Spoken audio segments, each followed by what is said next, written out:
Grabe, tingnan niyo naman ang ginawa ng anay sa hagdanan namin. Pati yung pinto ng bodega.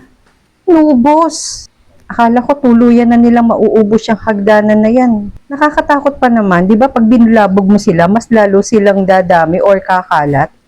Buti na lang at na-discover ko tong powder na to na ilalagay mo lang kung saan may maraming anay. Ang maganda pa nun, hindi lang dyan sa area na yan, namatay ang mga anay. Pati na rin yung mga nasa colony nila. Grabe, di ba? Oh, yan, nagsisimula pa lang yan. Pati yan, binudburan lang namin. Tapos, pati yung mga nasa baba, lahat ng nasa paligid, sa sobrang galit ko, lahat, dinagyan na namin ng powder. Buti na lang, meron palang mga ganyang gamot sa anay. Medyo mag-iingat lang din kayo kasi ilalayo nyo rin ang mga pets nyo. Mas maganda rin kung nakamask kayo pag naglalagay kayo kasi nakakahatching din siya. Siguro mas maganda nakagwantes din kayo.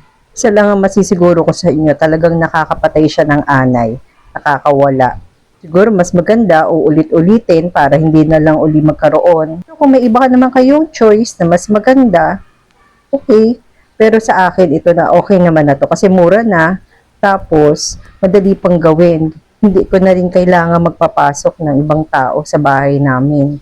Kami lang, kayang-kaya na namin. Basta mag-iingat lang din. Nasa baba ang link at sa comment section. Thank you!